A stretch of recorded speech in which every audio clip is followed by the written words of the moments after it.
nous, on s'amuse pas là, on fait de l'art. C'est parce que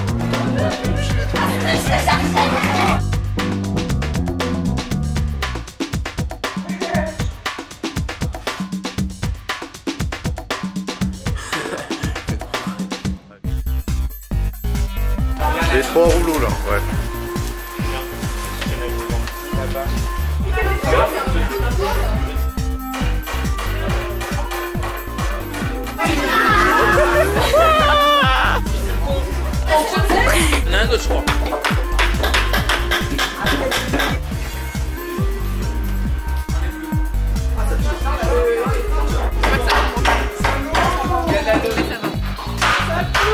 Voilà, c'est bon, c'est bon. Voilà. Ça va trop faire ça. Demande mon avis, je te dis. C'est comment on fait là.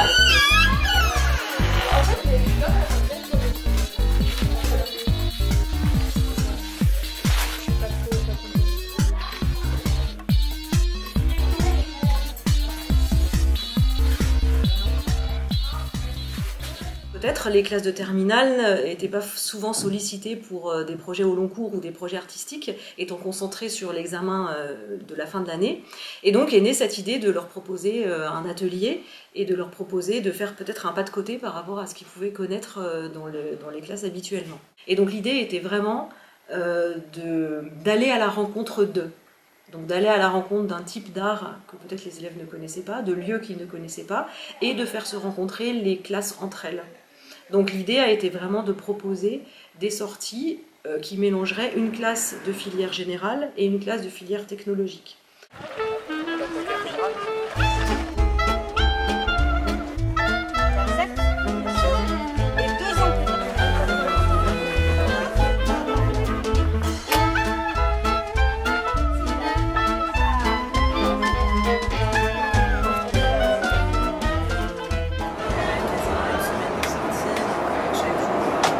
Bon, là on fait une petite halte rapide, c'est notre chauffeur qui allait régler quelques histoires parce que là on passe la frontière, quelques formalités, merci.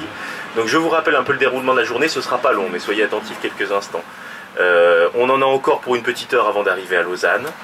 Arrivé à Lausanne, on va tout de suite au musée de l'art brut. Vous n'allez pas voir un artiste au musée de l'art brut, il y en a 10, 15, 20 et ils sont tous vraiment bizarres et intéressants. Donc voilà, il y en a qui vont pas vous plaire, il y en a qui vont vous plaire, c'est vraiment varié.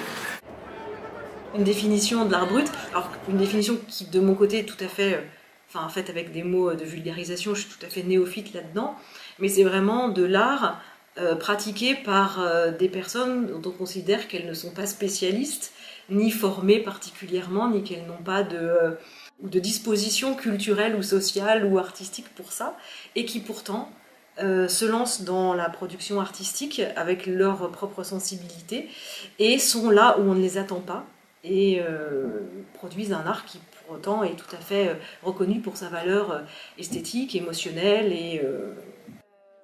D'ailleurs, pourquoi on fait ça dans le cadre de... C'est accroché de la philo, ouais.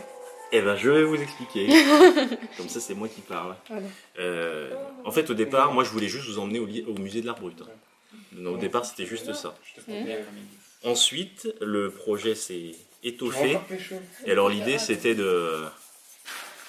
Enfin, c'est pas moi qui ai eu l'idée, hein, c'est Jean-Michel, c'était de faire un atelier en plus de l'art brut, c'est-à-dire aller voir l'art brut et ensuite faire entre guillemets de l'art brut. Alors je sais pas si on est en train de faire de l'art brut là, mais en tout cas derrière nous il y a tous ces exemples de peinture d'art brut là qui sont un peu comme des modèles. Et voilà, qu'est-ce que je peux vous dire d'autre? Pourquoi est-ce qu'on fait ça? Moi je pense que c'est bien que vous fassiez des choses. Bon, même si tout le monde n'a pas envie de faire quelque chose manifestement, parce que parfois on vous propose de faire des trucs et vous voulez pas les faire, mais ça c'est pas grave, moi je suis pas votre père, je suis un prof de philo et je suis un philosophe par ailleurs. Du coup, qu'est-ce que je peux vous dire? Mais aussi pour montrer qu'il y a des crayons. Moi je trouve ça bien de fabriquer un truc, ouais, comment dire, personnel et apparemment dépourvu d'utilité, mais qui est votre endroit à vous où vous pouvez aller vous cacher. Si vous voulez discuter, si vous voulez écrire un petit quelque chose à l'intérieur. Moi je trouve que ce sera réussi quand il y en a un qui va venir à l'intérieur, qui va prendre un marqueur et qui va marquer juste, je sais pas, J'ai pas. Je suis là. Janine, je t'aime, quoi. Véronique, bisous, quoi. Ça, s'il y a quelqu'un qui fait ça, ce sera super. Ou alors une phrase qui lui plaît. Je suis là. Que ça puisse servir à ça. Et aussi un autre truc, parce que moi j'ai remarqué, après je vous en veux pas, mais si je vais vous engueuler quand même, c'est de pas transformer cette cabane en un truc qui est comme une maison. C'est-à-dire, on fait notre maison, alors j'ai entendu certains mots, on fait un bar, etc. Alors, ok, ça passe. On fait une piscine. Mais en fait, j'ai envie de dire non. Brûler les piscines, non au bar. Ouais, c'est ça.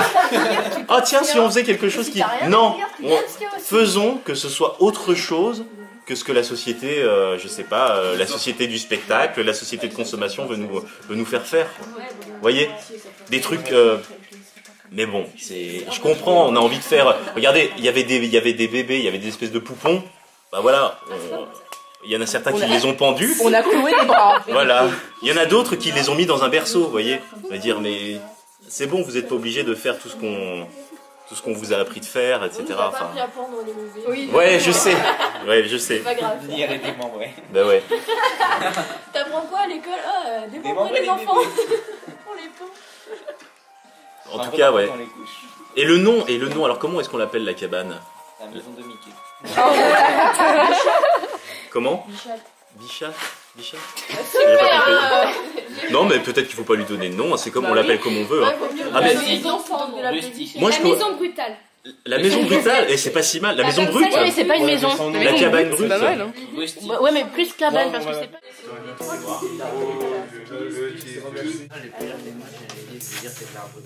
J'ai du jaune. Bah, vas-y. C'est quoi, une araignée. Non, mais c'est gênant, moi je peux pas. Allez.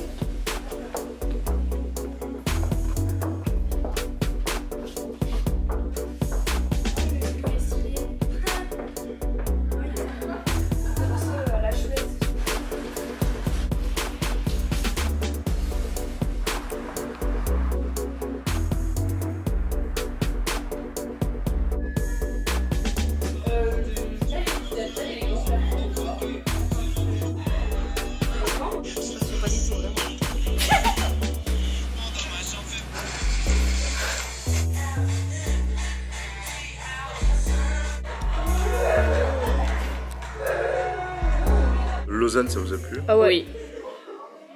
Oui. Il y avait des vraies histoires, c'était vrai. Et... Bah moi je trouve ça fou le fait que les gens viennent d'un hôpital psychiatrique ou de prison et qui font des œuvres comme ça, c'est complètement hallucinant quoi. Ils sont minutieux. Enfin pourtant ceux qui sont en hôpital psychiatrique, on pourrait se dire mais ils sont fous, ils savent rien faire de leurs mains. Alors que pas du tout.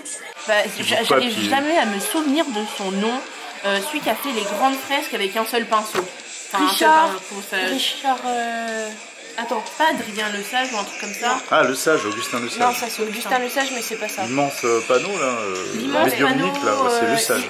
Hyper minutieux, il avait un pinceau par un pinceau. Ah oui, ça oui, mais tu m'as dit les fresques où il y avait les enfants. Non, les fresques où il y avait les pinceaux. Non, l'autre c'est. Parce que les fresques où il y a les enfants, je vais dire ce que c'est parce que j'ai une... Henri Darger, voilà. Ah, Darger, qu'est-ce que vous pensez de Darger en fait? Moi je trouve ça fascinant. Ouais, mais en fait j'ai trouvé ça fascinant, mais aussi un petit peu étrange.